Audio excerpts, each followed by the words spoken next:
about you and your views. Let's find out GB News voice. Hello.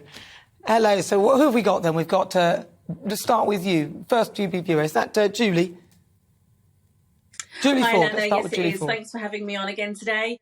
I agree with everything that your panel has said, to be honest with you. I genuinely don't see the need for these middle managers and these backroom pen pushers.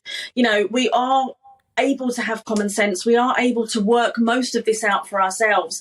And for me, the most concerning thing is they keep putting these different levels of management in, but it's not actually solving the problem. So these managers aren't very good at managing. And I think that's really the key point here. If they were actually resolving the problems, the waiting lists, the amount of ambulances that we don't have, then I'd say, yeah, there's a need for them, but they're not solving that problem. They're not solving the problem at all. In fact, they've told us not to go to A&E at all, which is interesting, really. Right, let's have a chat with Miranda Richardson, not the Miranda Richardson, a different one. She's calling there from Northamptonshire. Hello, Miranda. Hi, Nana, how are you? I'm good, thank you. Do you know, I've just been listening the whole afternoon. My daughter is currently 36 weeks pregnant, OK?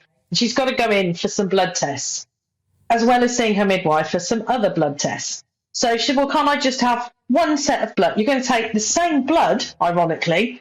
No, you have to come in and go to two completely different departments and have two lots of blood taken.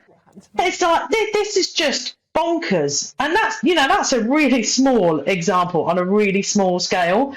But when you magnify that across an entire business, there are hundreds and hundreds and thousands of millions of pounds.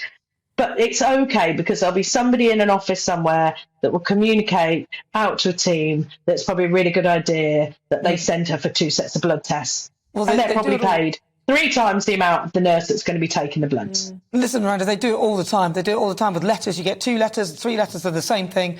And if you don't go to the one thing that was the wrong one, then you've missed the appointment and they give you a bad mark. Let's go next to John Reid in Kidderminster. John, your view. Yeah, good afternoon, Nana. This is such a good question. It's unbelievable. Listen, I was born in April 1948, and in July of that year, the NHS was also born. So almost my entire life I've grown up.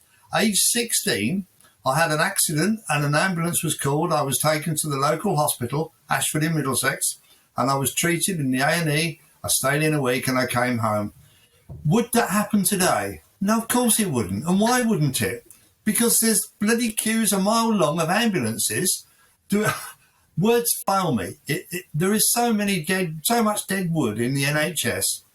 What they need to specialise in is treatment of people who need treatment. Well, that would be a good place for them to start. Charts as to which is the best hospital.